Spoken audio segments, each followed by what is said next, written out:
Je salue également tous nos internautes qui nous suivent. Là, nous sommes à l'église Philadelphie et je crois que vous serez également bénis par ce message. Il m'a été demandé de répondre à une question. Pourquoi attendre jusqu'au mariage pour avoir des relations intimes? Pourquoi attendre jusqu'au mariage pour avoir des relations intimes? Premièrement, j'aimerais dire ceci, que le célibat est une chose difficile. Amen. Être célibataire, entendant la parole de Dieu, on vous prêche la sainteté, on vous prêche la pureté et la crainte de Dieu. C'est une chose difficile parce que malgré que nous sommes chrétiens, nous avons le vieil homme, nous avons la chair en nous qui nous pousse vers le péché, vers l'impudicité.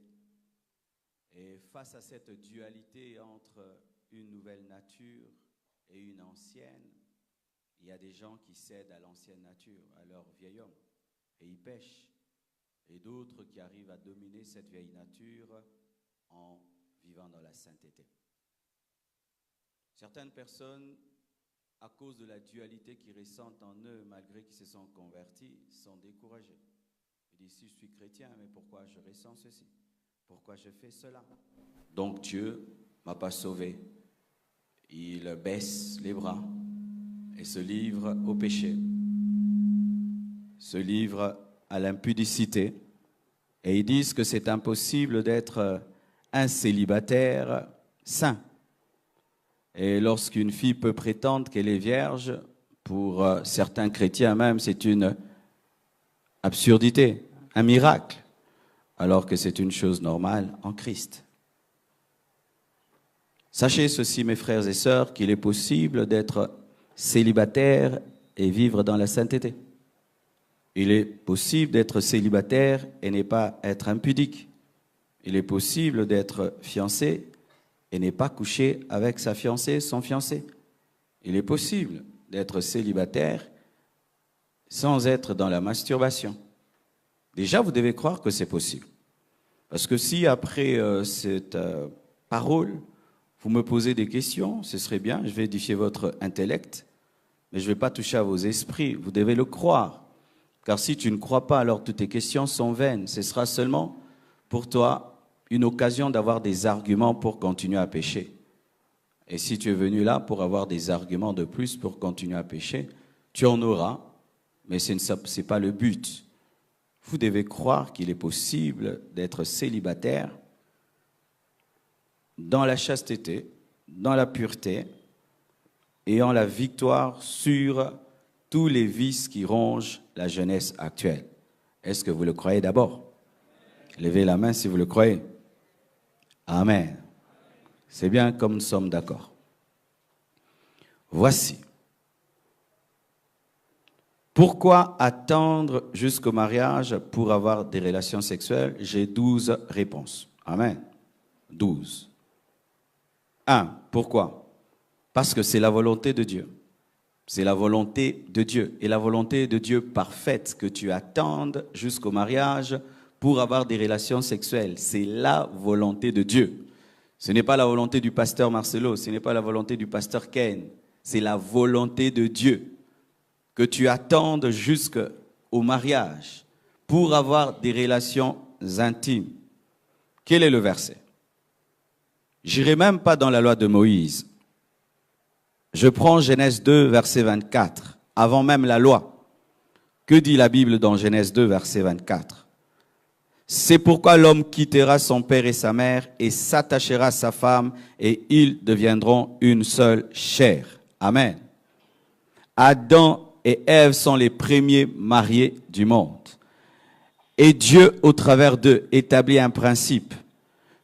Avant de faire une seule chair avec un homme, avec une femme, il faut quitter son père et sa mère. Et qu'est-ce qui nous permet de quitter notre père et notre mère? C'est le mariage. Celui qui ne s'est pas marié ne peut pas s'attacher. Celui qui ne peut pas s'attacher ne peut pas devenir une seule chair.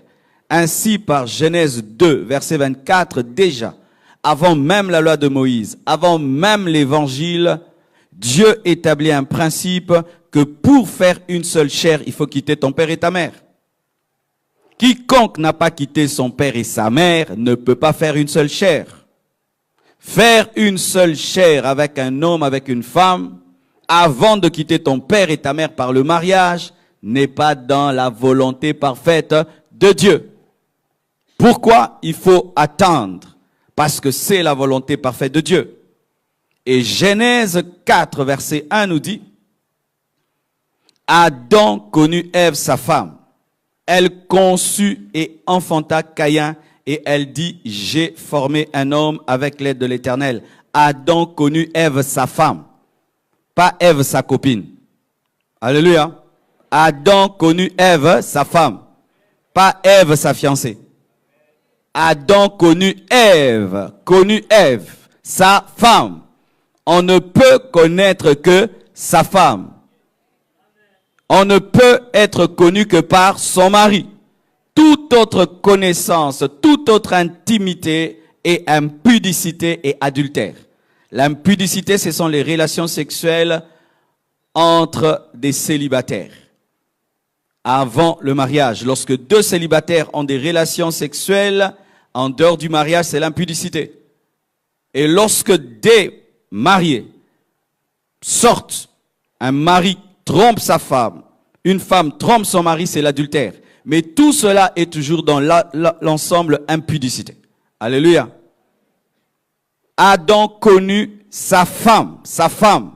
On ne connaît que sa femme et pas sa fiancée ou son fiancé. Deuxième argument. Pourquoi faut-il attendre le mariage pour avoir des relations intimes?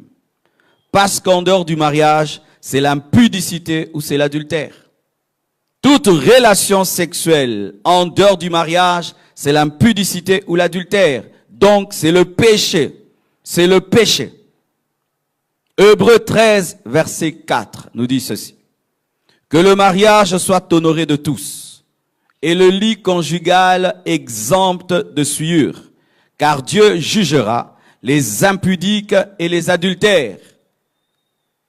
Voici, le mariage est une institution qu'il faut respecter, que tu sois marié et que tu sois célibataire. Car la Bible dit que Dieu jugera les impudiques, donc les célibataires, et les adultères, donc les mariés. Lorsque tu es célibataire et tu couches avec un homme, avec une femme avant le mariage, tu n'honores pas le mariage. Tu ne respectes pas l'institution mariage. Cela n'est pas seulement un verset pour les mariés, car souvent nous présentons ce verset aux mariés, que le mariage soit honoré de tous et le lit conjugal exempt de souillure. Mais ce passage parle aussi aux célibataires qui, en couchant ensemble avant le mariage, ne respectent pas l'institution mariage. Le mariage est une institution, comme la présidence. Alléluia.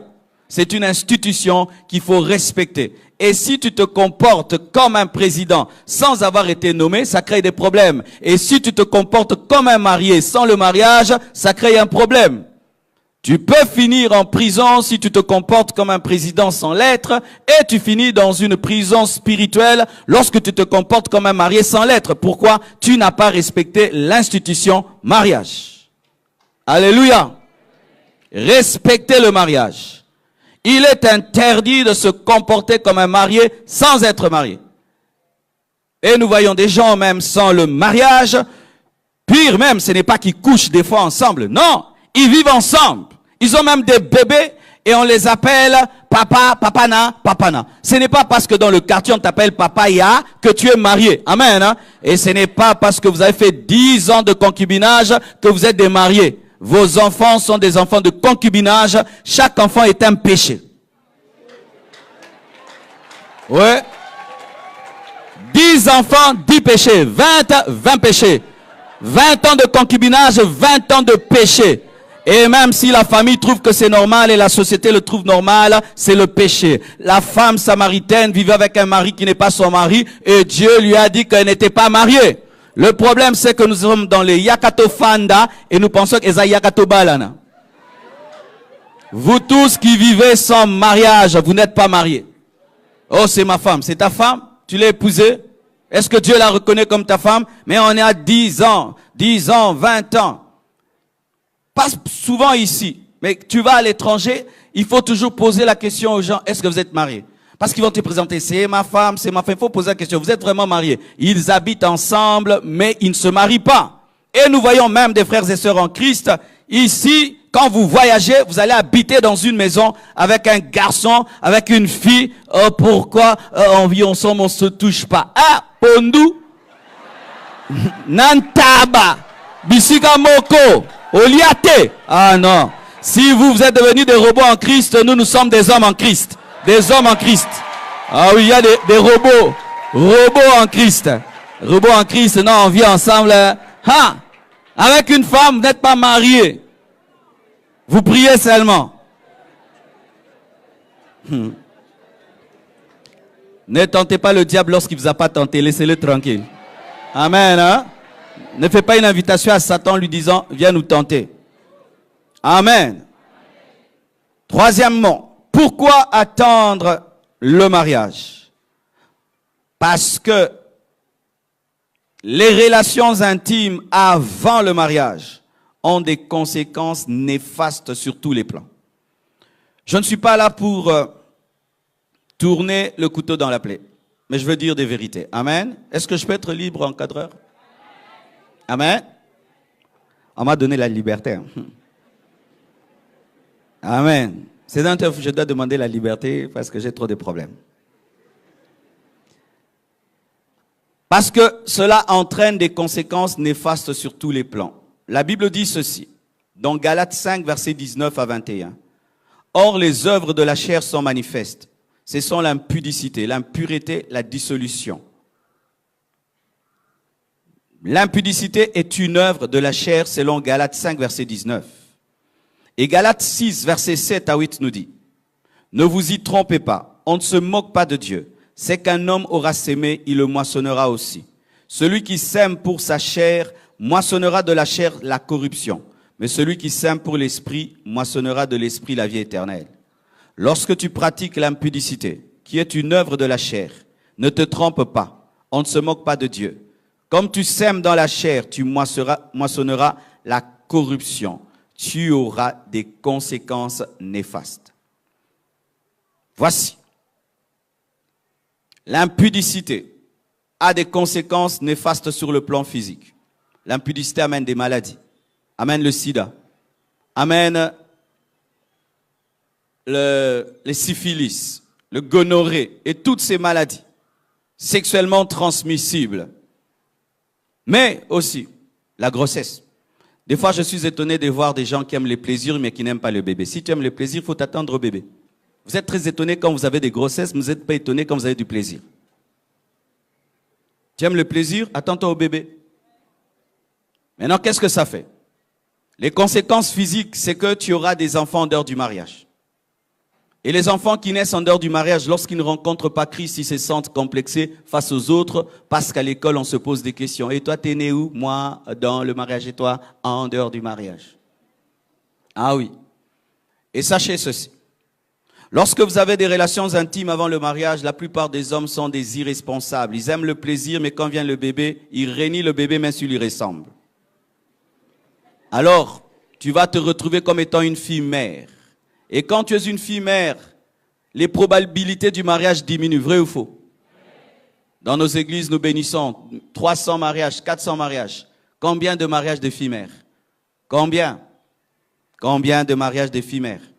Lorsque vous avez des relations intimes avant le mariage, sachez que vous aurez des enfants avant le mariage, des enfants hors mariage, qui peuvent faire de vous un père, un garçon père et des filles mères. Dans certaines familles, on n'accepte pas des hommes qui ont déjà des enfants. Il y a des filles qui n'acceptent pas des hommes qui ont déjà des enfants. Elle ne voit pas dans sa vision être avec un homme qui a déjà eu un enfant.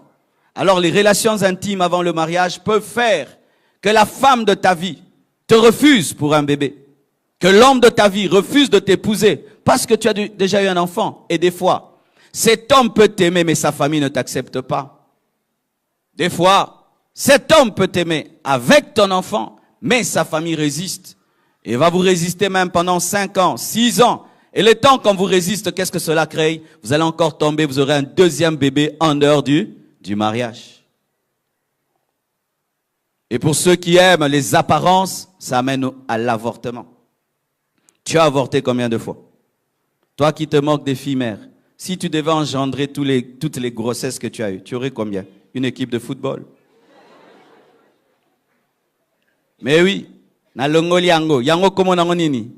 Totanga yango komo nango te, poebi kobomi. Ça va amener l'avortement. Et l'avortement peut amener quoi? La stérilité. Peut ouvrir des portes à des puissants des ténèbres, à des démons, à une culpabilité. Car nous remarquons les personnes qui ont avorté avant le mariage, lorsqu'elles font seulement 1 année sans enfant, ça devient quoi? Peut-être que Dieu m'a maudit. Peut-être parce que j'avais tué. Et vous commencez à couper les liens, brûler les liens, bouillir les liens. Pourquoi? La culpabilité. Vous qui aimez le plaisir, est-ce que vous vous attendez aux enfants? Vous qui aimez le plaisir, sachez que cela peut vous pousser au meurtre. Tu n'as jamais imaginé dans ta vie que tu serais un meurtrier, car avorter c'est tuer. Avorter c'est tuer. Même si c'est une grossesse d'1 semaine, c'est tuer. Ça peut te conduire au meurtre. L'adultère de David l'a conduit au meurtre. Il n'aurait jamais imaginé qu'il allait tuer son propre garde du corps. Mais lorsqu'il a commis l'adultère, il a décidé de tuer le mari de Bathsheba. Conséquence physique. Une autre conséquence physique, c'est que lorsque tu t'habitues à la sexualité avec un homme, avec une femme, sachez que la sexualité, c'est comme manger. Et dans le domaine gastronomique, lorsque ta bouche s'est habituée à manger une certaine nourriture, elle peut refuser une autre nourriture. Et lorsque tu as une vie sexuelle épanouie avant de te marier, c'est que tu ne sais pas. Tu es en train de te déformer par rapport à ton mariage, car il se peut que tu ne vas pas épouser cet homme ou cette femme, mais qui te dit que ton mari sera aussi capable que ce voyou? Oui, qui te dit que ton mari sera aussi capable que ce voyou? Ce voyou pouvait te satisfaire 3 fois. Ton mari, 5 minutes, il a atterri. Vous comprendrez ça quand vous marierez. Ah oui. Ainsi, vous vous habituez à des choses que vous n'aurez pas. Tu t'habitues à manger une nourriture que tu ne sauras pas préparer. Et cela peut déformer ton corps. Car l'homme qui te connaît te modèle à sa taille. Et qui te dit que le mari que tu vas épouser aura la taille de cet homme. Ainsi, tu as un plaisir que tu n'auras forcément pas dans le mariage. Et ça fera quoi?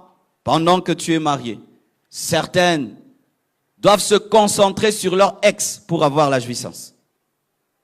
Et le mari pense qu'il est en train de coucher avec sa femme, alors que la femme est en train de coucher avec son ex pour arriver à l'orgasme. Faites très attention. La sexualité laisse des traces. Des traces. Et dans l'autre sens aussi. Pas seulement dans le domaine du plaisir. Il se peut que tu es en train de sortir avec un homme, mais cet homme fait tellement mal les choses. Et dans ta tête, tu te dis, il n'y a rien dedans. Il n'y a rien. Il fait tellement mal qu'il t'abîme aussi. Et tu penses que tout est mauvais. C'est ainsi que nous avons même des sœurs qui tout le temps disent non, non, non, non. Tu ne sais pas pourquoi. Parce qu'une fois, elle a connu un homme qui a tellement mal fait les choses, ne lui donnant que des douleurs et des douleurs, et elle ne veut pas se marier. Et même si elle se marie, elle fuit son mari à cause du passé. Ces expériences-là combattront. C'est comme Ismaël qui combat Isaac. Les expériences avant le mariage. Et même si vous allez vous marier et que vous couchez ensemble, voici ce que cela fait. Vous êtes en train de briser le bonheur de la surprise.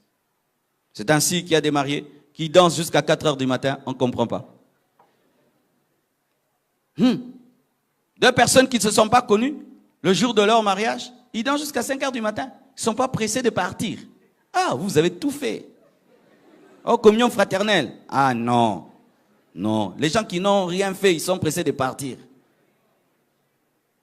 Vous les voyez très calmes. La seule différence ce jour-là, ils vont enlever seulement la robe blanche, l'autre la veste noire. Mais ils le font en jean, en polo. Bien-aimés frères et sœurs, tu dois savoir aussi que les relations sexuelles avant le mariage te compliquent aussi les choses. Pourquoi? Parce qu'il y a des hommes qui n'épousent que les femmes vierges. Ah oui, il y en a encore, surtout nos frères de là-bas. Alors, lorsque tu as des relations intimes avant le mariage, et il se peut que l'homme de ta vie existe vraiment, mais il avait demandé à Dieu un signe, la virginité. Mais toi, tu es en train de jouer avec ton corps. Et lorsqu'il arrive, il a tout ce que tu aimes. Mais il te pose seulement la question, tu as déjà connu un homme? Oui. Et il part. Car certains hommes, même s'ils sont chrétiens, ne comprennent pas la grâce de Dieu. Ils existent. Ils sont très nombreux. Oh, Dieu m'a pardonné. Oui, Dieu t'a pardonné, mais pas moi. Oh, ils sont très nombreux. On ne doit pas vous mentir, mes sœurs. Amen, hein? Mais dans ce domaine, souvent, nous les hommes sommes des machos parce que les femmes ne posent même pas la question, as-tu déjà connu une femme? Les hommes se glorifient. C'est pourquoi moi je dis aux frères, si réellement nous sommes des chrétiens, le critère virginité ne doit pas être aussi important comme si nous étions dans l'Ancien Testament.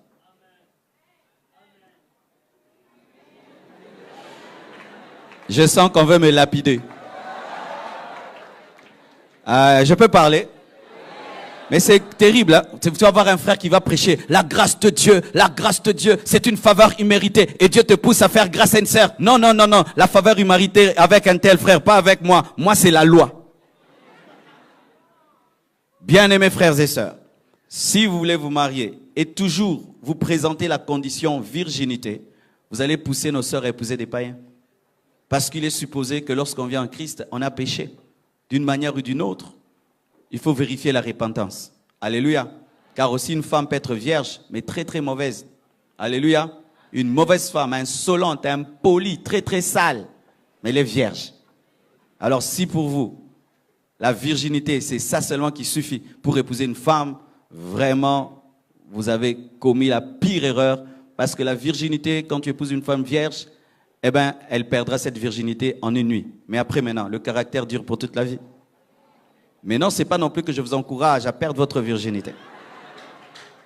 Mais c'est un équilibre important. Parce que nous sommes dans l'église, et dans l'église, nous devons prêcher la grâce de Dieu. Amen.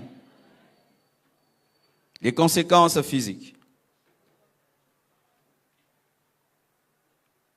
Pour ma part, en matière de relations intimes, je parle aussi de la masturbation parce que la masturbation, c'est coucher avec ta main. Amen. Et je vous prie, arrêtez de vous masturber. Amen.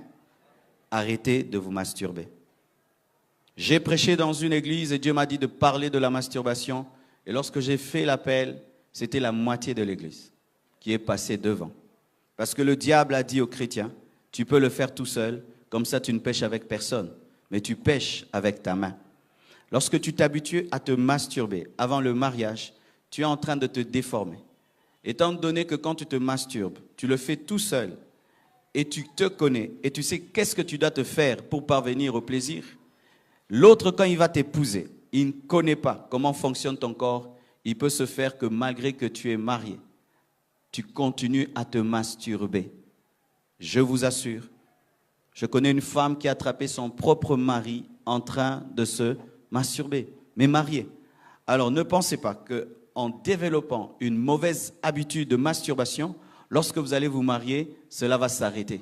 Tu seras étonné que malgré le mariage, la masturbation te réclame, car si vous ne savez pas, dans le mariage, on ne couche pas tout le temps.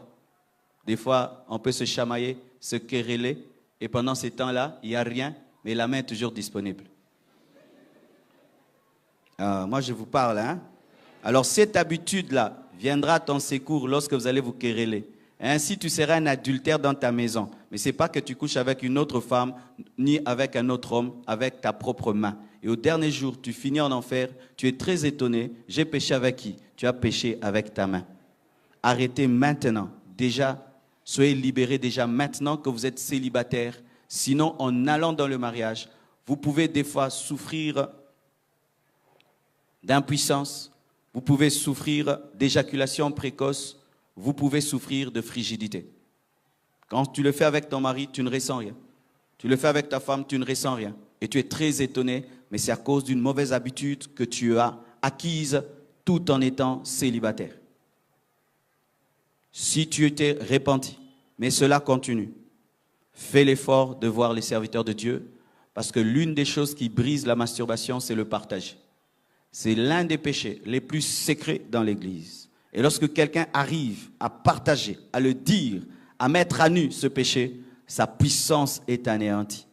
Cherche les encadreurs, va leur dire, j'ai un problème avec la masturbation. Il peut même se faire qu'à cause de cette masturbation, tu as du mal à te marier, car elle ouvre des portes à des maris de nuit et à des femmes de nuit. Car lorsqu'un homme se masturbe, il doit forcément se concentrer sur une image érotique ou sexuelle qui attire des puissances des ténèbres. Et chaque fois que tu te masturbes, tu ne le fais jamais seul. Il y a toujours un démon, une puissance des ténèbres qui est là, active, couchant avec toi. Couchant avec toi. Que Dieu t'ouvre les yeux et tu verras que tu couches avec un démon chaque fois que tu te masturbes. Et lorsque maintenant tu voudras te marier, ce démon t'accompagnera dans le mariage pour perturber ta sexualité. Une conséquence physique de l'impudicité. Et cela laisse des souvenirs, des souvenirs. Les gens qui ont eu une sexualité active avant le mariage gardent des souvenirs. Des souvenirs. Et imagine vraiment que tu rencontres un homme qui ne t'a pas épousé, mais qui t'a vu. Vous voyez ça? Un homme ne t'a pas épousé, mais il t'a vu. Et un jour en plein culte, il vient s'asseoir à côté de toi. Et tu es marié, mais il t'avait vu. Hey! Yeah! Vous voyez les choses que ça fait? Et un jour, tu présentes à ton mari, c'est mon ex. Ah! Il y a des hommes, quand tu dis c'est ton ex, la jalousie vraiment renaît à un niveau. Ça perturbe les relations sociales. Une autre conséquence de l'impudicité, c'est que ça amène des conséquences sur le plan social. Le scandale, la honte. Sur le plan spirituel, j'en parlerai au cours de mon enseignement. Mais aussi sur le plan financier. L'impudicité avant le mariage engendre la pauvreté. Car tout cet argent que tu dépenses pour donner à cette femme pour qu'elle couche avec toi, bien aimé, si tu l'avais épargné, tu aurais déjà commencé une affaire, une boutique. Mais aussi une dépendance au péché, financièrement. Lorsque tu couches avec un homme et il te donne de l'argent, tu t'habitues à l'argent du péché. Tu t'habitues à l'argent du péché. Et certaines sœurs ne se marient pas à cause de cela. Un homme sort avec toi et te donne l'argent. Mais un jeune célibataire, pauvre, mais ayant l'avenir, vient obéir. Tu préfères ton papa Mouchina que ce jeune honnête et sincère qui va t'amener graduellement vers la gloire. Mais tu préfères avoir un papa qui te donne de l'argent. Une dépendance financière au péché qui peut faire même que tu acceptes d'être une deuxième femme, une troisième femme, au lieu de commencer à zéro avec un jeune homme qui n'a que 4 chaises blanches. Faites très attention, car l'impudicité peut te lier financièrement. Et imagine un homme qui t'achète maison, voiture, Mercedes, qui te fait voyager tout le temps en Europe. Et un jour, tu entends la parole de Dieu qui te dit de te mettre en ordre. Et Dieu te montre l'homme de ta vie. C'est un jeune étudiant qui vient à peine de finir ses études et il est engagé avec un petit salaire. Tu seras entre ta vraie destinée et le plaisir et la richesse provenant du péché. J'aimerais parler à toute sœur qui est ici. Si tu es entretenu par un homme dans le péché, dans l'adultère, renonce déjà maintenant. Car sache qu'au dernier jour, Dieu jugera les adultères. Pourquoi attendre encore? Parce que cela perturbe la destinée. Perturbe la destinée. Les relations intimes avant le mariage perturbent la destinée. Je donne un exemple. Dans Genèse 35, verset 22. La Bible dit, pendant qu'Israël habitait cette contrée, Ruben alla coucher avec Bila, concubine de son père, et Israël l'a pris. Le fils de Jacob était au nombre de 12. Ruben a couché avec la concubine de son père, lui le fils aîné. Voici ce qui lui est arrivé dans Genèse 49, verset 3. Ruben, lorsque Joseph prophétisait sur ses fils, Ruben, toi, mon premier-né, ma force et les prémices de ma vigueur, supérieur en dignité et supérieur en puissance, impétueux comme les eaux, tu n'auras pas la prééminence, car tu es monté sur la couche de ton père, tu as souillé ma couche en y montant. Ruben étant le premier fils devait avoir l'autorité, la domination et la prééminence. Il devait engendrer les rois, mais quand il a couché avec la concubine de son père, du coup, ce qui était à lui a été donné à Judas. L'impudicité perturbe la destinée. L'impudicité dérange la destinée, retarde les choses dans la destinée. Lui qui devait engendrer les rois n'a pas engendré les rois. Ce qui était à lui a été donné à Judas. Et c'est Judas qui est devenu celui qui a engendré Jésus, le lion de la tribu de Judas. Pourquoi? Le fils aîné avait couché avec les concubines de son père. 2 Samuel 13, versets 1 à 2. La Bible dit ceci. Après cela, voici ce qui arriva. Absalom, fils de David, avait une sœur qui était belle et qui s'appelait Tamar. Et Amnon, fils de David, l'aima. Amnon était tourmenté jusqu'à se rendre malade à cause de Tamar, sa sœur, car elle était vierge. Et il paraissait difficile à Amnon de faire sur elle la moindre tentative. Après cela, c'est après quoi? C'est après que David ait pris Bathsheba, la femme d'autrui, que son fils a été rempli du désir d'inceste. Et cela amenait quoi? La mort dans la maison, la rébellion, la tuerie. Pourquoi? Le père a connu une femme qui n'était pas sa femme. Lorsque vous avez des relations intimes avant le mariage, vous perturbez la destinée. Et sachez ceci. Une femme peut être ta femme. Mais quand tu couches avec elle, le diable peut te la voler. Un homme peut être l'homme de ta vie. Mais quand tu couches avec lui, le diable peut te le voler. Ainsi, vous remarquez que lorsque Amnon a couché avec Tamar, il a haï Tamar. Il a désiré avant. Et c'est ce qui arrive. Tu penses qu'en te donnant un homme, il t'aimera davantage. Mais le jour où tu te donnes, il te méprise et te déconsidère. Et il va vers une autre qui n'est pas sa femme. L'impudicité perturbe la destinée. Pourquoi? Parce que dans les fiançailles, c'est une période d'observation. Et dans l'observation, il faut éviter qu'il y ait des stimuli extérieurs qui peuvent perturber le raisonnement et la sagesse.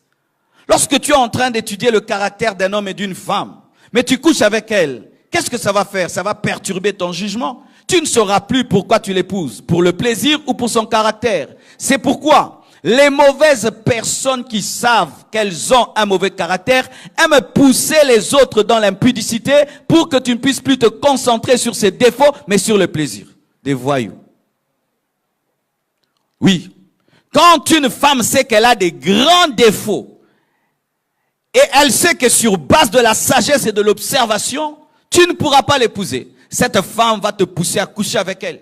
Comme ça, à cause du plaisir, tu l'épouses. Mais dans le mariage, ce qui fait qu'un foyer soit stable, ce n'est pas le plaisir, c'est le caractère. Ainsi, tu louches sur le plaisir et tu oublies le caractère qui est fondamental. Un garçon peut être irresponsable.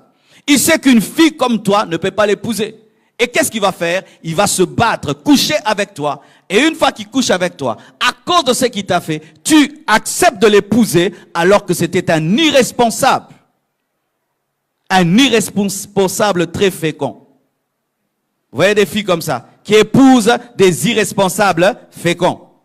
Lui faisant toutes les années des bébés, mais irresponsables, ne pouvant payer ni le loyer, ni envoyer les enfants à l'école, ne voulant même pas travailler, mais très féconds. Beaucoup des mariages que nous bénissons dans les églises sont faussés par une chose, l'impudicité. Où tu regardes la fille, tu te dis, mais comment cette fille peut accepter un tel garçon? Ils ont couché ensemble. Tu regardes le garçon, mais comment ce frère n'a pas vu ce défaut que toute l'église connaît? Toute l'église connaît. C'est que l'église connaît, lui n'a pas vu, parce qu'il a vu autre chose. Faites attention à toutes ces personnes qui, dans les fiançailles, vous poussent sur le chemin de la sexualité. Ce sont des escrocs. Surtout, les escrocs savent qu'il y a beaucoup de filles qui ont dit « Le premier homme qui me connaîtra, c'est celui que je vais épouser. » Eh, mauvais principe, ma sœur. Ça paraît bien, mais c'est faux. Car si un voyou a été le premier, donc tu vas épouser le voyou parce qu'il est le premier.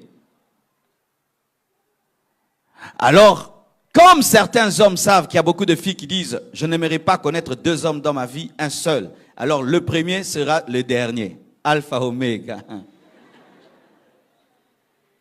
Et même si c'est un voyou, même si c'est un irresponsable, même si c'est un païen, même si, comme c'est le premier, je l'épouse. Alors il va se battre seulement à te connaître. Une fois qu'il t'a connu, tu te battras pour l'épouser. C'est quand même certaines sœurs donnent même l'argent aux hommes pour l'épouser. Pourquoi? C'est le premier, il doit être les derniers. C'est vrai que c'est mal d'être connu par 2 hommes, 3 hommes. Mais si tu as commis l'erreur de te donner pour la première fois un homme qui n'en vaut pas le prix, il ne faut pas l'épouser.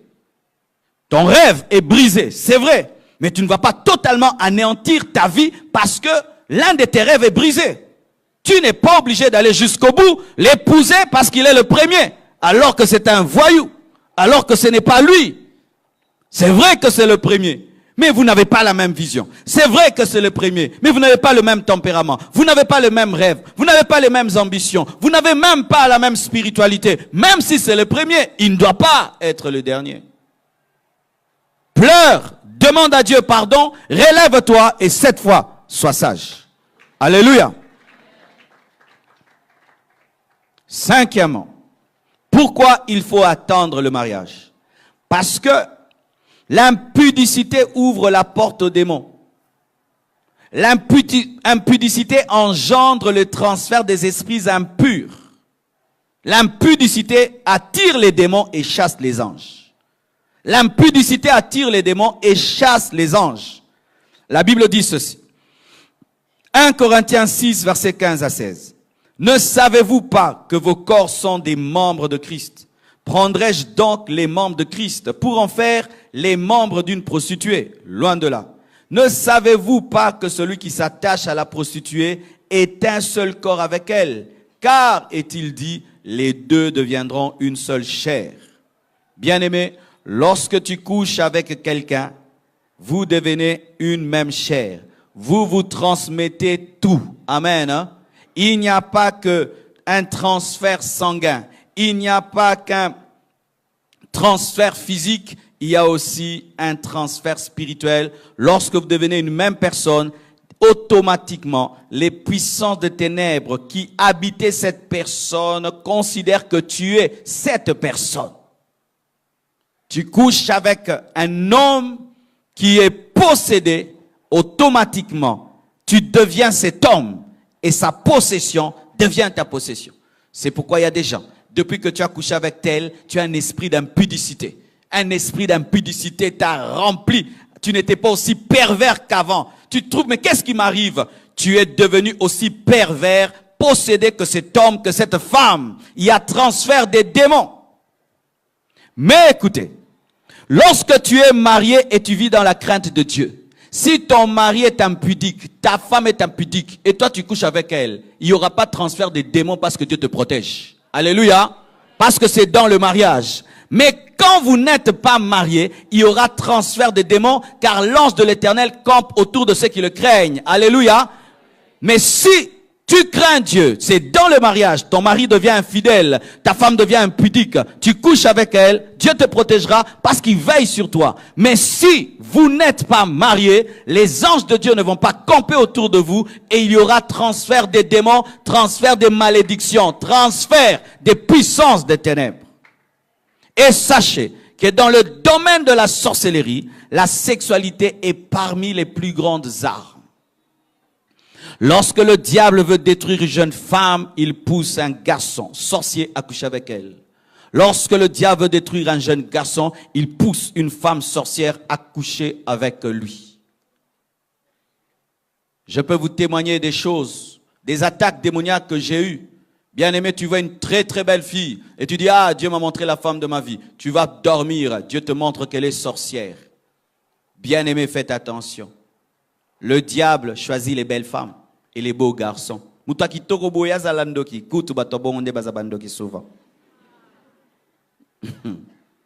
Le diable a zalara bogar, hein? Alléluia. Transfert des démons.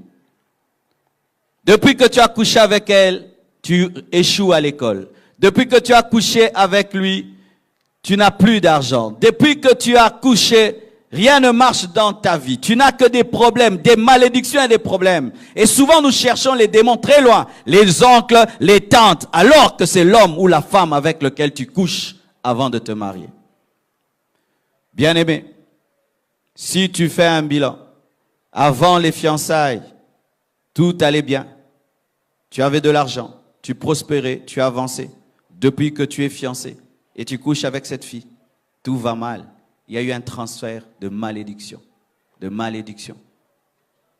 Et de tels démons vont vous amener à un niveau de malédiction, vous empêchant même de vous marier. C'est quand vous voyez des gens qui font 5 ans de fiançailles. Jamais ne trouvent la dot. Incapables de réunir la dot. La dot devient une montagne, devient un Goliath. Ces puissants de ténèbres viennent pour vous empêcher de trouver même le moyen de vous marier, mais vous maintiennent dans l'impudicité. Alléluia. Pourquoi il ne faut pas avoir des relations intimes avant le mariage? Parce que cela est toujours accompagné de culpabilité et de remords. Personne après avoir connu un homme qui n'est pas son homme, une femme qui n'est pas sa femme, a la joie, à moins qu'on soit fou. Amen. Hein? À moins qu'on soit fou. Lorsque David a couché avec Bathsheba, dans le psaume 51, il faut voir comment il pleure. Il a même peur de perdre le Saint-Esprit. Il a peur que Dieu puisse le rejeter. Mes frères et sœurs, les relations intimes avant le mariage ne procurent jamais la paix et la joie parce que pour avoir une bonne sexualité épanouie, il ne faut pas avoir de la culpabilité. Lorsque seulement tu as la culpabilité, du coup le plaisir s'en va. Lorsque vous avez peur d'être attrapé, le plaisir s'en va. Lorsque vous avez peur, pendant que vous commettez, toutes les prédications du pasteur Marcelo reviennent, tu n'auras pas la joie et la paix. Les gens qui commettent l'impudicité commettent une chose dont ils ne vont pas profiter au maximum. Pourquoi? Avant, tu dois tout faire pour oublier les prédications. Pendant, tu dois tout faire pour étouffer la voix du Saint-Esprit. Et après, toutes les prédications reviennent et vous plairez. Vous avez ri, vous plairez.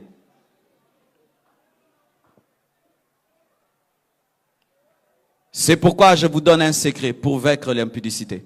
Pensez au remords avant le remords et vous n'aurez pas de remords.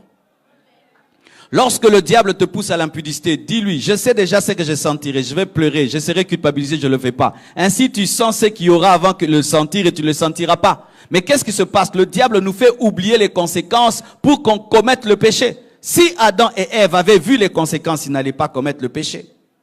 Bien-aimé, tu ne seras pas heureux. Tu auras une vie remplie de tristesse et de remords. Tu te sentiras petit. Tu te sentiras petit spirituellement. Tu seras complexé même sur le plan spirituel face aux démons et aux puissants des ténèbres. C'est quand on voyait un frère qui avant chassait les démons. Quand les démons tombent, les démoniaques tombent, il venait chasser les démons. Et puis tu dis, frère, ça me l'a pasteur Mikolote, yemorami yebi maramoto sala, démon PC parole de connaissance, na yopé, na lobo sala ki lobby.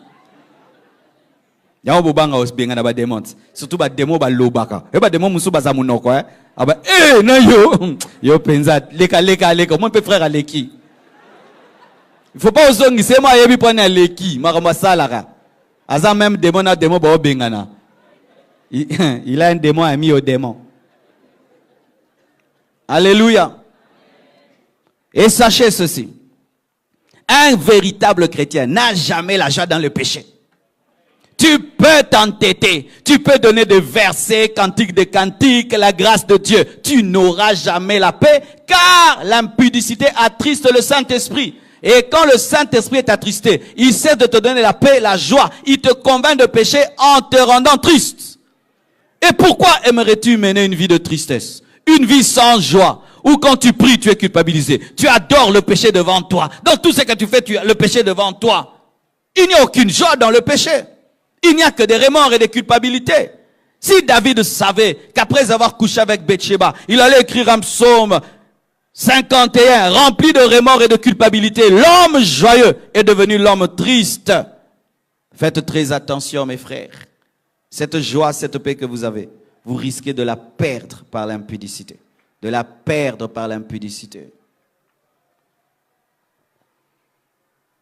Pour ceux qui veulent lire le psaume de David, après qu'il ait couché avec Bathsheba, vous lirez le psaume 51, versets 1 à 12, un psaume rempli de remords, rempli de culpabilité. Voici. Septièmement, pourquoi éviter l'impudicité? Pourquoi éviter les relations intimes avant le mariage? Parce que l'impudicité est un péché et l'un des péchés les plus asservissants. Et l'un des péchés les plus asservissants. Voici. Quand quelqu'un vole, il n'y a pas un plaisir physique derrière le vol. Quand quelqu'un triche, il n'y a pas un plaisir physique. Il n'y a pas un plaisir physique derrière la tricherie. Mais quand quelqu'un commet l'impudicité, il a du plaisir, mais il a péché.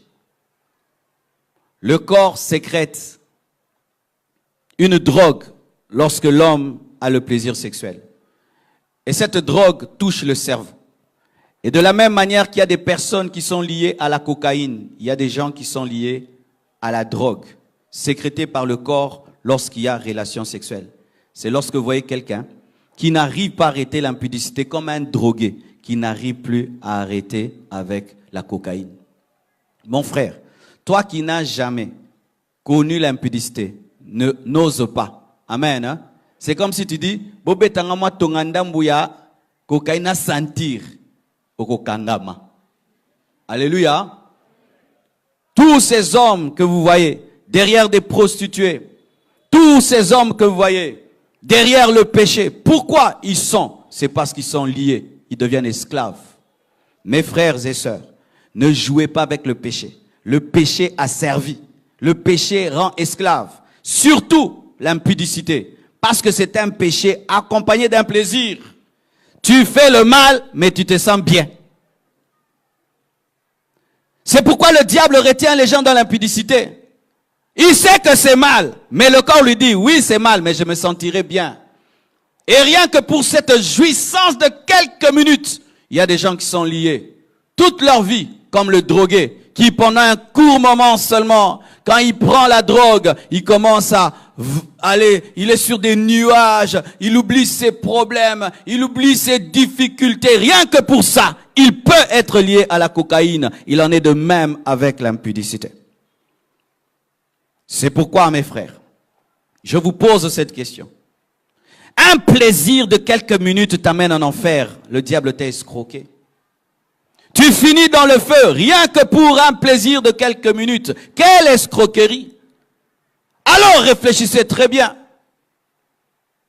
Lorsque tu finiras dans le feu à cause de l'impudicité, tu diras, j'y suis parce que j'ai aimé le plaisir.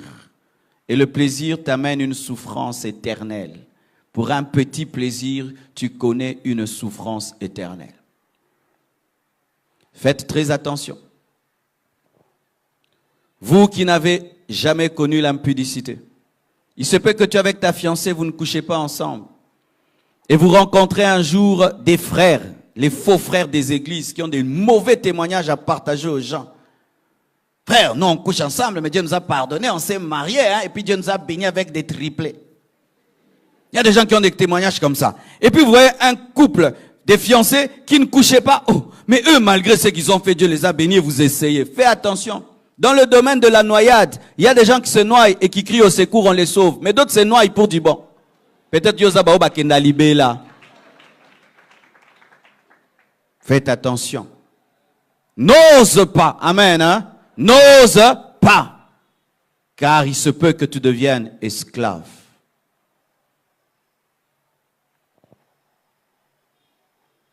Huitièmement, parce que c'est un trou dans la cuve de l'onction. Si tu veux perdre l'onction, vis dans l'impudicité. Toute ton onction partira. La Bible nous parle de Samson. Juge 16, verset 19. La Bible dit ceci. Elle l'endormit sur ses genoux, mais c'est sur ses cuisses. Et ayant appelé un homme, elle rasa 7 tresses de la tête de Samson et commença ainsi à le dompter. Il perdit sa force. Samson a perdu son onction sur les cuisses d'une femme. Sur les cuisses d'une femme. Toi, tu dors sur les cuisses de qui? On ne dort que sur les cuisses de sa femme.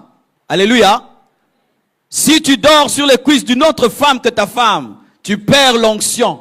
C'est pourquoi tu n'as plus de puissance. C'est pourquoi tu n'as plus d'autorité spirituelle, parce que tu dors sur les pieds d'une autre femme. Si tu veux conserver l'onction, si tu veux garder la puissance de l'esprit, tu dois te discipliner sexuellement. Pourquoi il ne faut pas avoir des relations intimes avant le mariage? Pour conserver l'onction.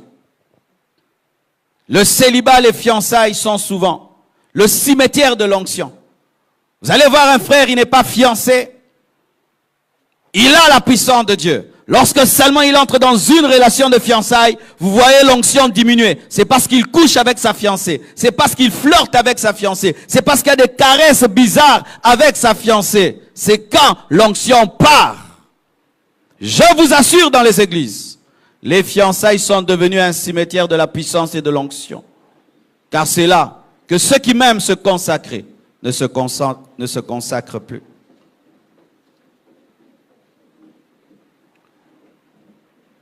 J'aimerais terminer. Pourquoi? Parce que les impudiques ne seront pas enlevés. Qui le croit? 1 Corinthiens 6, versets 9 à 10. La Bible dit ceci. Ne savez-vous pas que les injustes n'hériteront pas le royaume de Dieu? Ne vous y trompez pas. Ni les impudiques, ni les idolâtres, ni les adultères, ni les efféminés, ni les infâmes, ni les voleurs, ni les cupides, ni les ivrognes, ni les outrageux, ni les ravisseurs n'hériteront le royaume de Dieu. Pourquoi il ne faut pas commettre l'impudicité? Pourquoi il ne faut pas avoir des relations intimes avant le mariage? Parce que les gens qui commettent l'impudicité n'hériteront pas le royaume des cieux. Si Jésus revient, il te trouve dans l'impudicité. Même si tu vas à l'église, tu resteras.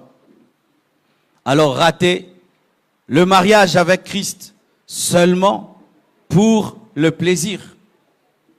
Mes frères et sœurs, aucun impudique ne sera enlevé. Aucun impudique. Aucun impudique n'entrera dans le royaume de Dieu. Et qui le dit? Paul, l'apôtre de la grâce. Les relations intimes avant le mariage te privent le royaume de Dieu. Te privent d'entrer au ciel. D'entrer au ciel. Tu peux donner la dîme, l'offrande, venir à l'église, dire je suis de Philadelphie, je suis de la compassion, je suis... Cela n'amène personne au ciel. Personne au ciel.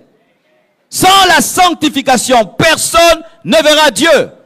Et nous devons avoir une sanctification dans notre corps, car notre corps est le temple du Saint-Esprit. Bien-aimés frères, pourquoi tu dois éviter des relations intimes en dehors du mariage? C'est parce que la Bible dit qu'un homme qui a des relations intimes avant le mariage ratera, n'entendra pas le son de la trompette. Lorsque Christ reviendra dans les airs, même si tu t'appelles chrétien, tu es impudique, tu resteras. Alors, bien-aimé, pour un homme, pour une femme, rater le divin mari. Pour un homme, pour une femme, rater le divin époux. Jamais de la vie. C'est pourquoi un fiancé qui te dit, si tu m'aimes, couche avec moi. Betembata benganae. Oh, si tu m'aimes, couche avec moi. Si je t'aime, j'aime Jésus, j'adore Jésus. Toi là, sors, aventurier escroc. Tu me fais des chantages. Toi, si tu m'aimes, tu attends. Alléluia. Si tu m'aimes, tu attends.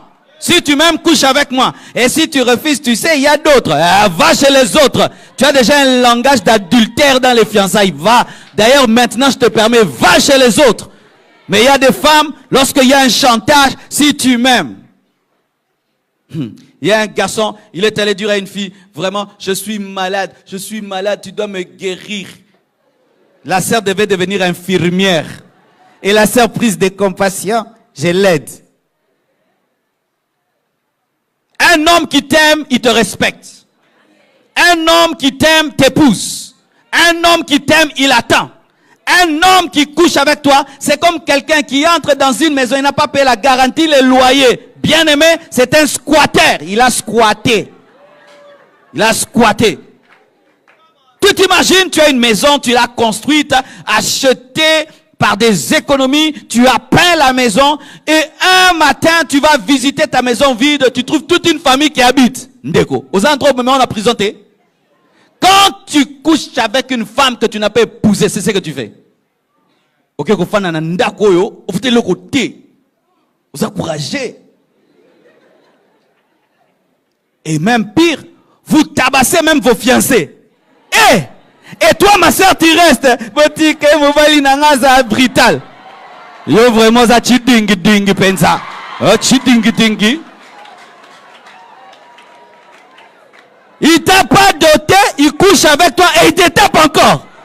Et tu repasses les habits, tu prépares la nourriture. Mais yo, tu relis kazemite, hein? Non, non, non et non. Et non, et non. Alléluia. Non, non, et non, et non. Et non. Ayez de la personnalité. Tu as une destinée. Dieu a un plan pour toi. Et tu ne vas pas enterrer ta spiritualité pour un homme et un homme qui est patient. Oh non, c'est parce que dans notre famille, il y a l'esprit de célibat. Non, c'est toi qui as l'esprit d'impatience. Donne-moi la main, je vais parler. J'aimerais encourager les sœurs qui commencent à avoir 40 ans. Tenez bon, tenez bon. N'acceptez pas n'importe qui parce que l'âge a avancé. Tenez bon, tenez bon. N'acceptez pas n'importe quoi parce que les parents se moquent de vous. Tenez bon, tenez bon. N'acceptez pas n'importe quoi parce que vos petites sœurs se sont mariées. Car la plupart des sœurs commettent des erreurs lorsqu'elles commencent à grandir. Elles commencent à diluer les principes. Plus l'âge augmente, plus elles diluent. Je n'épouserai qu'un chrétien, plus l'âge avance. Attends, pagan n'a pas changé. Un homme s'il me demande, je refuse. Ndambukak. Oui, beaucoup de sœurs, quand l'âge avance, et qu'elles voient leurs petites sœurs, et à cause des pressions que nous avons dans nos familles, même à l'église, mes frères, nous devons des fois parler à nos sœurs célibataires âgées, avec beaucoup d'amour, parce que nous ne savons pas ce qu'elles endurent. Ces sœurs-là pouvaient même être deuxième femme de quelqu'un. Il y a des sœurs qui viennent, pasteur, tous les hommes qui viennent, c'est pour que je sois deuxième femme. C'est toujours des maris d'autrui. Pourquoi? Il est déjà âgé, et ce sont des personnes âgées qui viennent, et les personnes âgées sont déjà mariées. Et les jeunes ont peur d'une sœur âgée. Alors elle tient bon, dans la sainteté, dans la pureté. Au lieu qu'à l'église, on puisse les parler avec amour, encouragement, on se moque d'elle. Eh ma sœur Toulier, eh Yopenzakan, au lien des célibats et tout. Tu sais ce qu'elle endure? Combien de noms elle dit à des hommes? Car sachez que les sœurs qui ont cet âge-là sont courtisées par des personnes très adultes, qui recherchent des femmes mûres, à qui elles peuvent tout donner. Et ces sœurs refusent. Elles se gardent. Mais à l'église, on la remplit de honte et de tout le reste, alors qu'elle peut avoir des millions en sortant avec un grand homme. Tenez bon, mes sœurs. Et si même tu dois mourir seul, meurs avec Jésus. Amen. Oui, nous devons aussi dire cela. Alléluia. Si tous ceux qui viendront seront des aventuriers et des aventuriers, meurs sans un homme, au moins tu as gagné le royaume des cieux. Ah oui, Jésus est plus important que le mariage. Jésus est plus important que le mariage. Jésus est plus important que le mariage. Il ne faut pas se marier à tout prix. Il faut bien se marier. Il ne faut pas se marier à tout prix. Si tous ceux qui se présentent vont te rendre malheureuse, ma sœur, vis seule avec Jésus. Sois comme la prophétesse Anne. Tu verras le roi. Amen. Pourquoi il faut éviter les relations intimes avant le mariage? Parce que les impudiques ne seront pas enlevés, parce que les impudiques iront en enfer. Vous savez que les impudiques iront en enfer? Oui. Le Dieu qui t'a créé, si tu es impudique, il te jette dans le feu. Le Dieu d'amour, qui est mort à la croix pour toi, qui a versé son sang, si tu es impudique, il te jettera dans le feu. Ne pense pas que tu es exceptionnel. Moi, j'ai une grâce particulière avec Dieu. Je peux me permettre de faire n'importe quoi. Je finirai au ciel. Ça, c'est ta propre Bible que tu viens d'inventer. Apocalypse 22, versets 14 à 15 nous dit ceci. Heureux ceux qui lavent leurs robes afin d'avoir droit à l'arbre de vie et d'entrer par les portes dans la ville. Dehors les chiens, dehors les enchanteurs, dehors les impudiques, les meurtriers, les idolâtres et quiconque aime et pratique le mensonge. Dehors, dehors, en dehors de la nouvelle Jérusalem céleste, les impudiques. Pourquoi tu dois éviter les relations sexuelles avant le mariage? Pour ne pas aller en enfer. Pour ne pas aller en enfer. Car si tu meurs impudique, tu vas en enfer. Même s'il y aura un prêtre qui viendra avec l'eau bénite, avec l'encens, ça ne fait rien du tout. Je viens d'un deuil.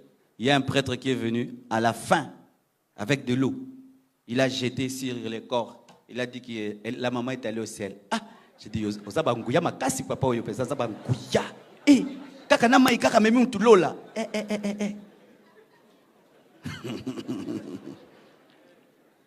C'est ton style de vie, ta foi en Christ et ta marche avec Christ qui t'amène au ciel. Ce n'est pas ce qu'on fait avant de t'enterrer qui t'amène au ciel. Si tu meurs impudique, qui que tu sois, tu vas en enfer. Impudique avec ta fiancée, tu vas en enfer. Merkoba langa kaka, tu vas en enfer. Tout ça, l'entraînement, tu vas en enfer. Mais oui, beaucoup des fiancés pêchent. Pourquoi ils se disent? On finira par se marier. Alors, comment on finira par se marier? On s'entraîne. Ma soeur, tu es une 4x4 qu'on essaye avant de démarrer. On s'entraîne par le péché à vivre le mariage. Est-ce que tu as besoin de t'entraîner? Faites très attention, mes frères. La mort peut surgir de n'importe où. Même le jour de votre mariage, tu es en train d'aller vers et tu meurs. Les impudiques iront en enfer. Tu es là impudique, tu meurs, tu vas en enfer. Dans le feu éternel. Alors que Christ est mort pour toi. Alors qu'il a versé son sang. Mais ton impudicité te prive cette grâce. Faites très attention. Alors, frères et sœurs, terminons avec cette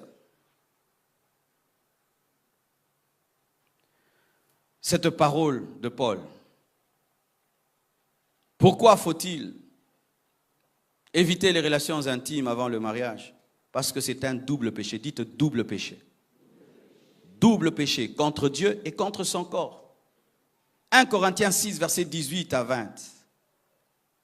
Tous les autres sont des péchés, mais l'impudicité, la Bible dit, c'est un double péché. Double péché. Un péché dans un autre. La Bible dit, 1 Corinthiens 6, verset 18, fuyez l'impudicité. Devant tous les autres péchés, on dit de résister, mais devant l'impudicité, on dit fuir. Quelque autre péché qu'un homme commette, ce péché est hors du corps. Mais celui qui se livre à l'impudicité pêche contre son propre corps. Ne savez-vous pas que votre corps est le temple du Saint-Esprit qui est en vous, que vous avez reçu de Dieu et que vous ne vous appartenez point à vous-même? Ton corps ne t'appartient pas. Ta sexualité ne t'appartient pas. Et comme ça ne t'appartient pas, tu ne peux pas en faire ce que tu veux. Alléluia. Ton corps ne t'appartient pas. Et ainsi, comme ça appartient à quelqu'un d'autre, tu dois lui demander la permission. Alors, chaque fois que tu veux commettre l'impudicité, pose la question au propriétaire du corps. Seigneur, j'aimerais un peu...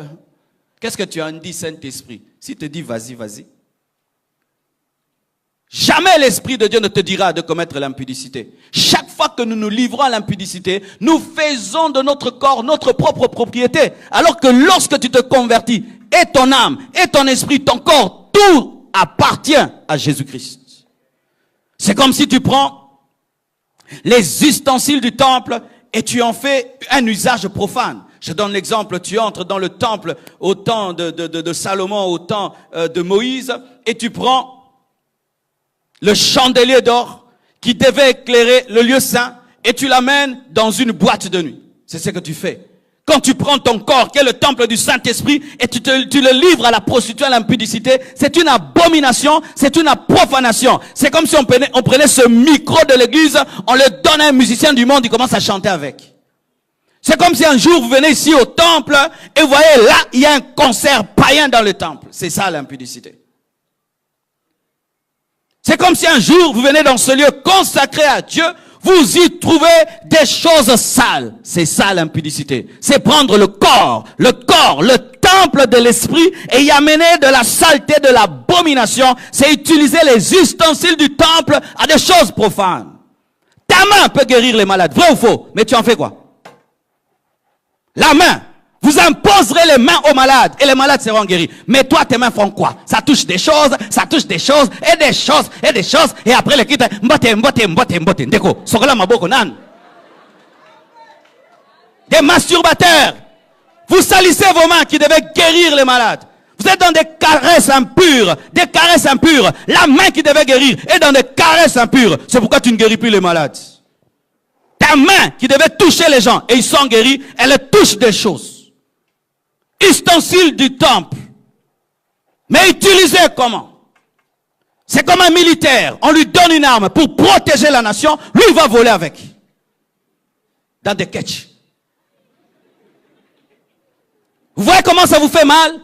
Quand tu vois un homme en armes, mais c'est lui qui est en train de te dévaliser. Avec les armes qu'il devait utiliser pour te protéger. Et comme maintenant, tu commets l'impudicité, c'est ce que tu fais. Ce corps qui devait être le temple du Saint-Esprit, tu utilises maintenant les membres de Christ, les ustensiles de Dieu, à une œuvre profane. Pire pour vous qui servez Dieu. Vous qui servez Dieu. Vous qui montez ici prêcher, qui montez là pour chanter, qui montez ici modérer. Mais vous êtes dans l'impudicité. Vous n'avez pas honte? Vous n'avez pas honte. Vous servez Dieu et vous êtes impudique. Vous êtes dans la masturbation. Vous êtes dans des choses sales. Il faut vous suspendre. Il faut arrêter de servir Dieu. Tu t'assieds. Pourquoi il n'y a pas la puissance dans nos églises? Des gens qui servent Dieu mais qui sont impudiques. Des hypocrites. Remplissent les églises. Et d'ailleurs, mes frères, lorsque ce sera le temps de questions, ne me posez pas des questions qui vont me distraire. Posez des questions que sur ce que je veux dire. Car nous sommes habitués, lorsqu'il y a de telles choses, des gens qui posent des questions sur des choses qui n'ont rien à voir avec ce qu'on a dit. Pourquoi? Toujours pour détendre l'atmosphère. Des fois, il ne faut pas détendre l'atmosphère. Pour que les gens prennent des décisions. Sinon, vous allez vous habituer à la parole de Dieu, et la parole de Dieu va vous juger au dernier jour.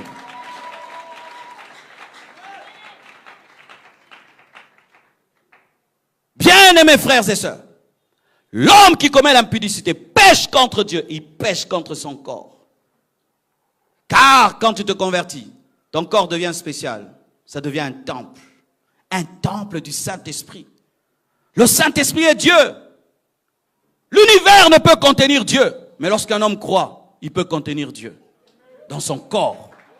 Quel privilège, quel mystère. J'aimerais terminer d'ailleurs. Regardez. Quelqu'un va dans l'occultisme.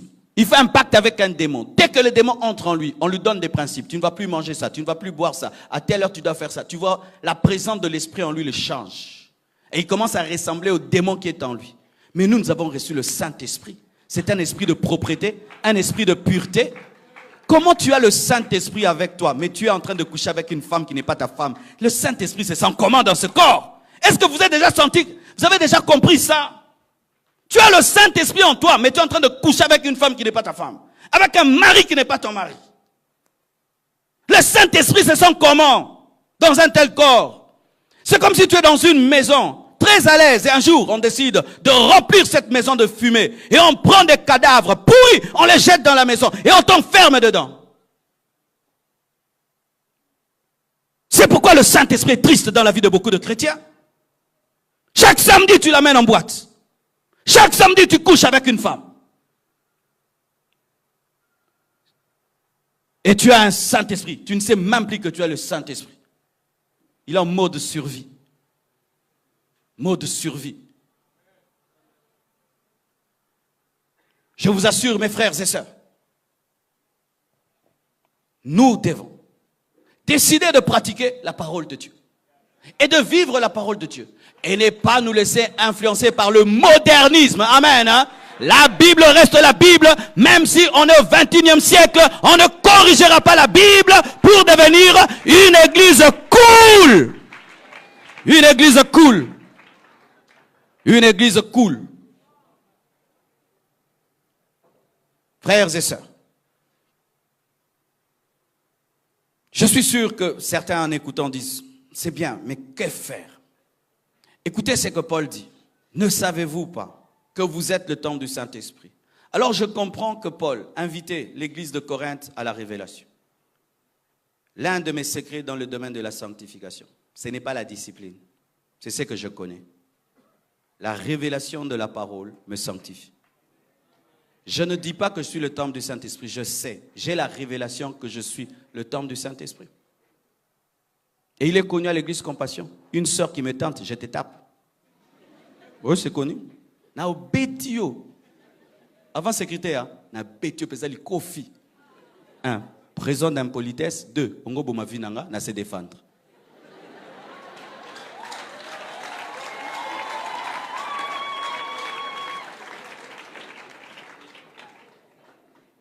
Connaître par le Saint-Esprit te permet de te sanctifier. C'est pourquoi, quand vous lisez la Bible, priez pour qu'un esprit de révélation vous anime, pour que vous compreniez la parole. Et lorsque les prédicateurs prêchent, que vous puissiez comprendre la parole.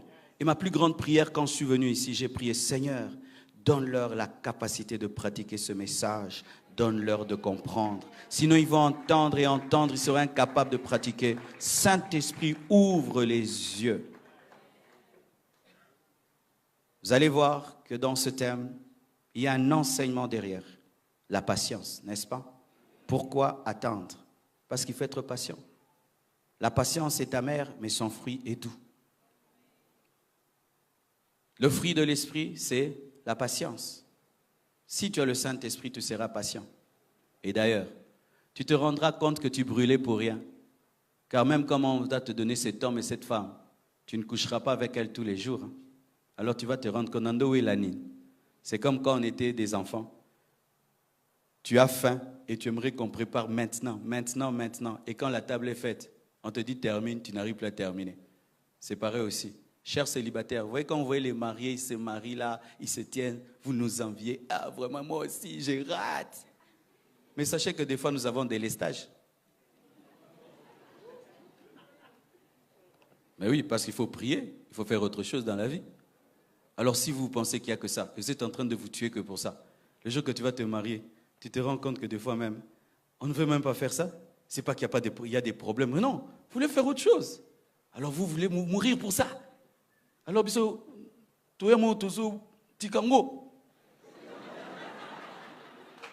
est-ce que les mariés peuvent dire amen? Est-ce que je mens? Oui, les mariés peuvent vous dire c'est la vérité.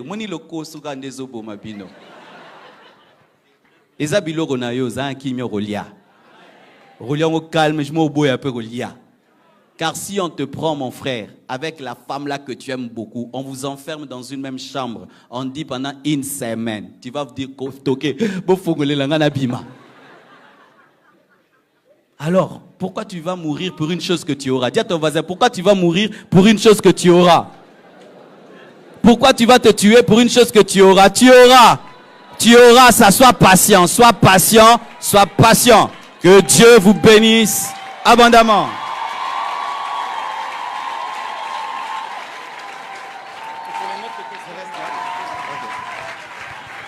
Je pensais qu'on allait mieux acclamer le Seigneur. Je parle d'acclamer le Seigneur.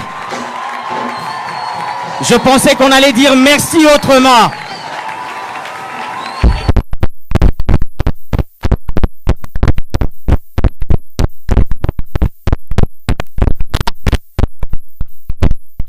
On est riche dans la maison de l'Éternel.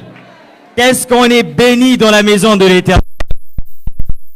un commentaire à faire, mais j'aimerais que vous m'aidiez à accueillir la 500aine de personnes qui nous suivent depuis Lisanga. Lisanga, bonsoir. Vous êtes plus de 500 de l'autre côté.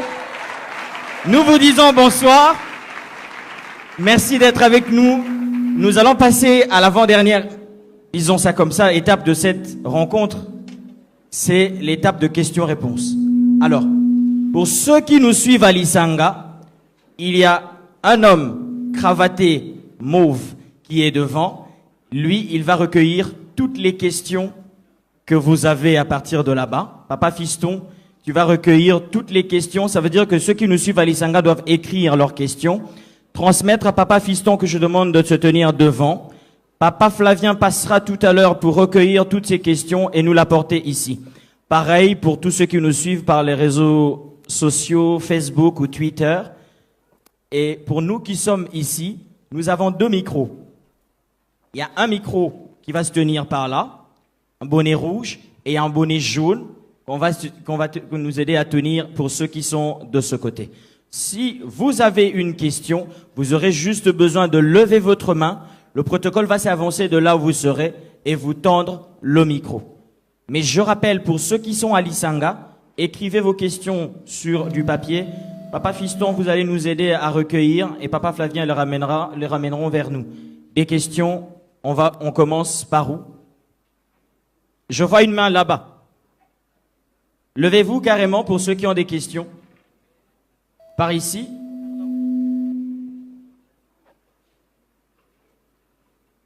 On commence par ceux qui sont devant. Oui, mon frère. Ok. Merci beaucoup pour la parole. J'aimerais un peu poser sur, bien que Pasteur nous a prêché à s'abstenir, surtout contre les relations sexuelles avant le mariage. Mais ma question est celle-ci. Si je suis fiancé et que je suis prêt pour le mariage, est-ce que c'est certains actes préambulaires, disons donc, pas toucher les rapports sexuels, hein, mais les caresses, le baiser, est-ce que là, c'est un peu autorisé? Donc, je suis déjà en voie. Merci. Merci. On prend la deuxième question. La sœur est de l'autre côté. Ramenez-la. Ramenez-lui rapidement le micro. Oui. Allez-y, ma sœur. Bonsoir. Bonsoir. Il y a un pasteur belge que je suis. Ce pasteur l'a dit. La Bible dit, l'homme quittera son père et sa mère pour s'attacher à sa femme. Il suppose que le mariage est une institution des hommes. C'est pas tellement divine. Si pour se marier au Congo, il faut payer la dot, c'est pas dans tous les pays qu'il faut payer la dot. Donc, dire qu'il faut payer la dot avant de connaître sa femme, ce serait pas intéressant. Il faudrait vivre ensemble déjà, c'est important. Au moins, tu as quitté tes parents pour aller vivre avec un homme. C'est ce que le pasteur dit. Au fait, j'aimerais savoir s'il a raison ou il a tort, puisque je me sens confuse. Vous voulez savoir si on peut vivre avec son partenaire dans un autre contexte que l'Afrique est un problème ou pas? Voilà. Merci, ma sœur. On a pris 2 questions par là. Voilà. Bonsoir. Bonsoir. Ma question était de savoir, parce que le mariage en RDC est assez graduel, donc il y a 3 étapes. C'est de quel mariage on parle ici? Le coutumier, le civil ou le religieux? Merci, mon frère. Le mariage reste un mariage. Une autre question par là? Il y a une main par ici, ma sœur. Peut-être une 5e, mais on va clôturer cette première vague en attendant les questions qui nous viennent et des réseaux sociaux et de Lisanga. Si vous nous suivez par Facebook ou Twitter, Bonsoir. vous pouvez poster votre texte. Bonsoir. Ouais, ma question est celle de savoir si pour un jeune serviteur de Dieu, alors il a un fiancé déjà, une fiancée, et il veut, comment est-ce qu'il peut faire peut-être dans les cadres de faire plaire à sa fiancée, jusqu'où il peut aller et jusqu'où il peut aller. Quelles sont les limites quand on est fiancé? Quelles sont les limites? Merci, mon frère. On prend une dernière. On la prend où, la dernière? Apparemment de l'autre côté. Tout au fond, là. Essayez d'avancer un petit peu, mon frère, s'il vous plaît. Voilà. Bonsoir, pasteur. Ma question, c'est celle-ci. Vous avez parlé de s'abstenir lorsqu'on est fiancé. Oui, c'est bien lorsqu'on en parle, mais ce n'est pas facile à faire lorsqu'on est fiancé. Alors, ma question est, quelles sont les méthodes que vous pouvez nous donner pour pouvoir s'abstenir lorsque nous sommes fiancés? Parce que ce n'est pas facile.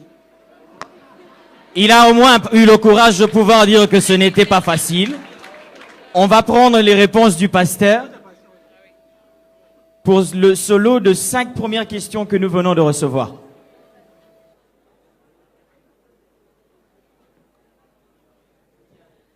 Alléluia. Je bénis Dieu pour ces questions parce qu'on est resté dans le sujet. Amen. Et c'est ce que je voulais, qu'on ne sorte pas du sujet.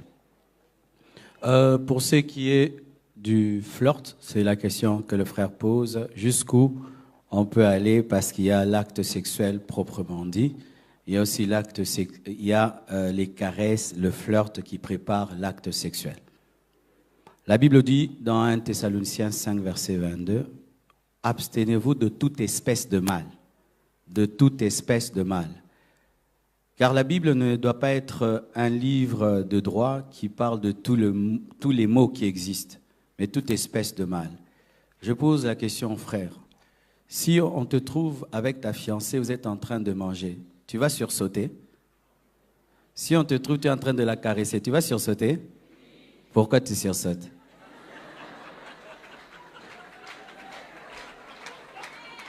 Parce que c'est une espèce de mal. Ta conscience te le reproche. Et la Bible dit que tout ce qui se fait sans conviction est un... N'est-ce pas que tu peux venir témoigner que toi et ta fiancée, vous êtes allés au restaurant, vous avez mangé, le restaurant était bien. Tu peux le faire, non? Est-ce que tu peux venir témoigner comment vous avez bien flirté? Tu vois? Pourquoi? Parce que tu en as honte. Pourquoi tu en as honte? Parce que ta conscience te le reproche. Alors sache, pourquoi il y a les flirts? Les flirts sont là pour préparer surtout la femme à l'acte sexuel, parce que la femme, il faut bien la préparer avant. Maintenant, toi, tu prépares une femme pour rien faire. C'est comme si tu chauffes la voiture pour ne pas démarrer et quitter la maison. Tu es en train de brûler le carburant pour rien.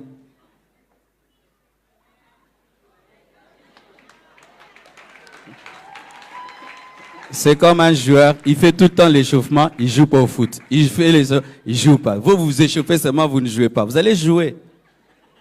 Vous allez commencer à vous échauffer, vous ne jouez pas, mais un jour, vous irez graduellement. Ça va commencer à la cheville, ça monte au genou, ça monte, et puis vous tomberez.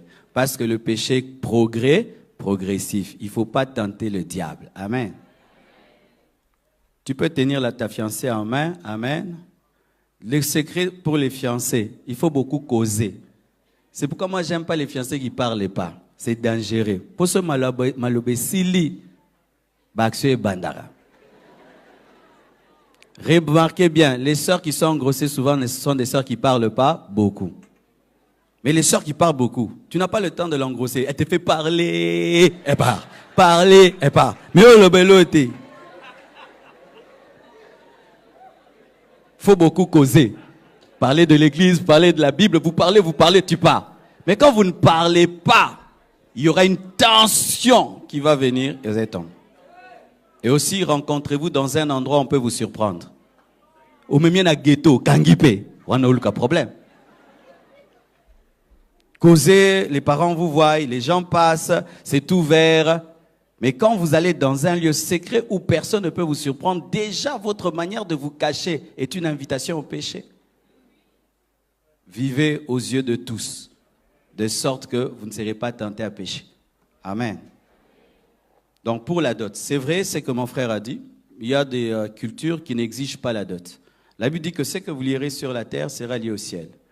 Si dans ta culture, on a établi le fait qu'il faut une dot pour prendre la femme de l'autre, l'enfant de l'autre, tu dois obéir à cette culture.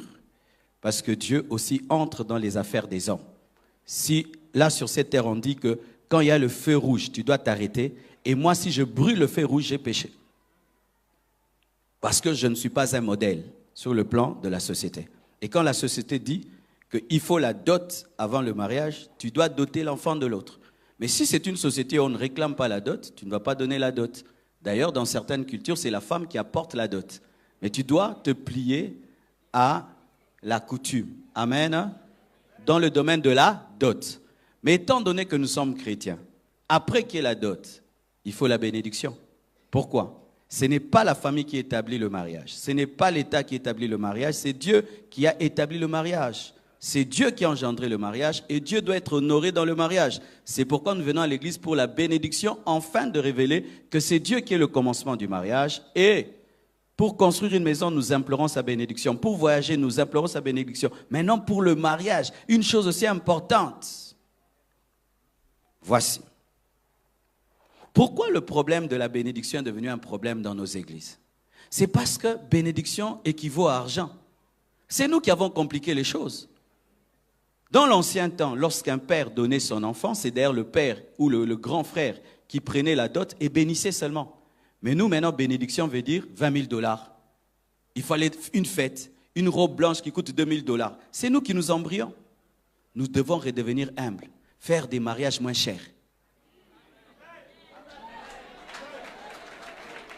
Surtout en Afrique. Moi, je vous assure, je me suis marié avec des blessures intérieures. Prédot, tu vois, tu es l'aîné de la famille. Prédot, tu dépenses 1000, civil 2000, dot 3000, religieux 5000. Ah, obio, mais tu l'accomplis. Mais tu te rends compte que nous ne fonctionnons pas bien. Là où ils sont riches, le mariage est simple. Là où nous sommes pauvres, c'est compliqué. Et maintenant, un jeune garçon qui ne gagne que 500 $, il doit trouver 10 000 $ pour se marier. Ainsi, il s'endette, il commence le mariage en éteignant les téléphones parce qu'il a des dettes. Alors, que faire? Il faut que de deux côtés, nous puissions travailler. Premièrement, mes sœurs, ne soyez pas exigeantes. Il faut robe à boyer, il y a mi balai, il y a ça, il y a soirée, il y a nini. Tout ça là, ça crée des problèmes. Si tu as déjà doté ta femme, vous pouvez faire d'une pierre 3 coups. Le jour de la dot, un homme de Dieu vient, il vous bénit. Alléluia. Il vous bénit. La bénédiction, ce n'est pas parce que c'est à l'église. N'est-ce pas que de plus en plus, vous n'êtes plus bénis à l'église, vous allez dans des jardins? Alors pourquoi pas le jour de la dot? Un homme de Dieu vient, il vous bénit. Tu as doté et tu es béni. Mais comme vous aimez l'orgueil, ping-pong, l'église voit, c'est alors qu'il y a encore un temps qui passe et maintenant, la coutume te dit, c'est déjà ta femme. L'église te dit, ce n'est pas ta femme. Cette dualité-là, c'est ta femme, c'est pas ta femme. Ah, c'est ma femme. Oh Dieu, pardonne-moi, c'est ma femme. Tu confesses le péché d'avoir couché avec ta femme dotée. Vrai ou faux? Et nous qui sommes la future génération, lorsque ce sera le temps de marier nos filles, demandons des dots symboliques. Donne-moi ce que tu as, c'est tout. Comme ça, nous allons briser ces chutes et ces impudicités, parce que beaucoup de péchés dans l'église sont causés par les finances. Le temps de réunir l'argent du mariage, les gens tombent. Amen. Aussi, jusqu'où il faut aller pour faire plaisir l'autre. Jusque là où ce n'est pas le péché. Amen. Offre-lui des cadeaux, offre-lui. Mais quand c'est le péché, non. Pour le bisou, donnez-vous des bisous rapides. Évitez les bisous longs. Parce que vous voulez les détails, c'est ça, non? Évitez tout bisou long, non. Rapide, oui. Long, non. Quand même vous vous touchez, vous sentez l'électricité laissée. Oh. Je vais te donner un secret. En matière de fiançailles, il faut reconnaître quand tu es faible. Les forts, ils tombent. Les faibles fuient. Si tous les jours, tu reçois ta fiancée samedi, mais au sentir que samedi, wana loup-garou à la mouki, ndeko, benga eko yate, les lots, naza bienté, na dévoré yo. L'humilité précède la gloire. L'orgueil précède la chute. Mais quand tu fais semblant, je suis rempli, tu tomberas. Si elle vient habillée d'une certaine manière, tu sens que ça te dérange, dis-lui pardon. Tu veux que je reste sain? Ba roboyo, na ba jipo, koya nango susute et baby singa bakanis. Tu dois avoir l'humilité. Les gens qui restent debout en Christ sont des hommes humbles. Quand tu es orgueilleux, tu résisteras. Joseph, malgré qu'il pouvait avoir des révélations, a fui devant une femme. Il a fui. Il n'est pas resté, il a fui. Ne résiste pas quand Dieu te dit de fuir. Amen. Je crois que j'ai fini mes questions.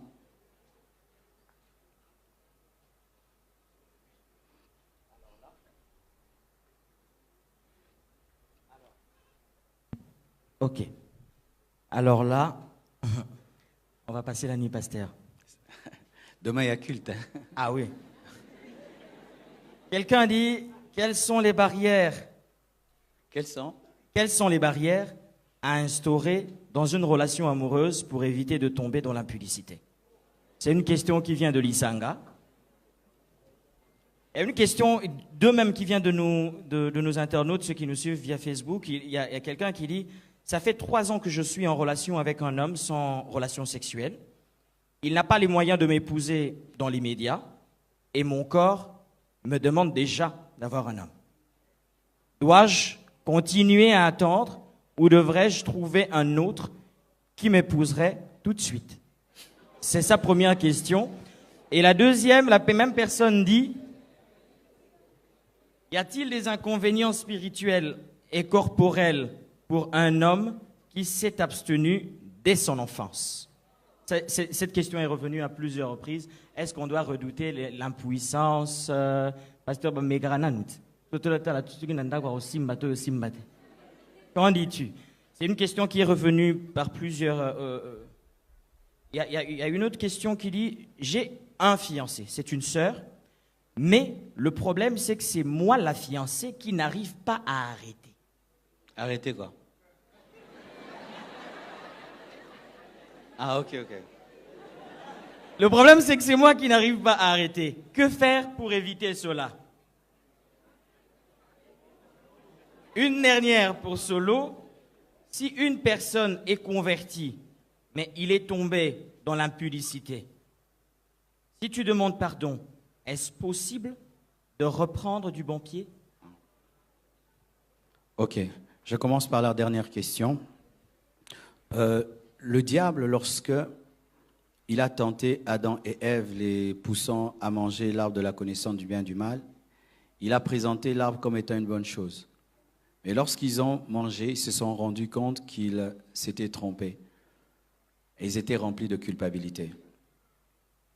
Mais Dieu est venu avec la grâce et la miséricorde. Tant qu'il y a la vie, il y a l'espérance. Amen. Si tu as péché, tu es tombé. Si tu te répands et tu es sincère, Dieu te pardonnera. Mais il te dit, comme à la femme adultère, va et ne pêche plus. Amen. Pour la fille qui n'arrive pas à arrêter, il faut arrêter. Alors, es-tu chrétienne? Si tu es une chrétienne, alors cherche les hommes de Dieu qui prient pour toi, parce que comment tu es chrétienne mais tu n'arrives pas à arrêter l'impudicité? Il faudrait qu'on prie pour toi et qu'on te conseille.